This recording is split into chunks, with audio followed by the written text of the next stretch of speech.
நேற்று போட்டு இந்த மினி விழாவுடைய கண்டினியூ தான் இது. குக்கரை சீசனிங் பண்ணோன்னே அதில் சமைக்க ஆரம்பிச்சாச்சு.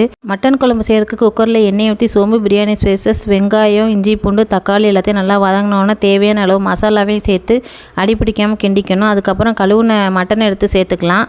சேர்த்துட்டு தேவையான அளவு தண்ணி ஊற்றி குக்கரை மூடி விட்டு ஒரு 3-4 விசில் வந்த உடனே குக்கரை திறந்து பார்த்து நம்ம வச்சுருக்க உருளைக்கிழங்கை சேர்த்து மூடி விட்டு ஒரு விசில் விட்டுறலாம். உருளைக்கிழங்கு முன்னாடியே போட்டினா குழஞ்சி வந்துடும். அதுக்கு சைட் டிஷ் பார்த்திங்கன்னா முட்டையும் அப்பளம் தான் பண்ணியிருந்தேன்.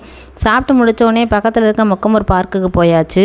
நாங்கள் சின்ன பிள்ளையாக இருக்கும்போது ரம்ஜான் பண்டிகை முடிஞ்ச மறுநாளே முக்கம்பூருக்குன்னு ஜாலியாக கிளம்பிடுவோம். காலையில் கிளம்புனா ஈவினிங் வரையும் அங்கே தான் இருப்போம், சாப்பாடெலாம் எடுத்துகிட்டு போயிட்டு. ஆனால் இப்போ முக்கம்பூரில் அவ்வளோவா கூட்டமே இல்லை, ஆற்றுல தண்ணியும் இல்லை. அதனால் போயிட்டு கொஞ்ச நேரத்துலேயே வீட்டுக்கு ரிட்டர்ன் வந்துட்டோம். அன்றைக்கி வெள்ளிக்கிழமைங்கிறனால வீட்டுக்கிட்ட சந்தை போட்டிருந்தாங்க. அந்த சந்தையை போய் ஒரு ரவுண்டு பார்த்துட்டு தேவையான காய்கறிலாம் வாங்கிட்டு வீட்டுக்கு வந்தாச்சு. இன்றைக்கிட்டே இப்படி தான் போச்சு. வீடியோ பிடிச்சிருந்தா லைக் பண்ணுங்கள். தேங்க்ஸ் ஃபார் வாட்சிங். பை.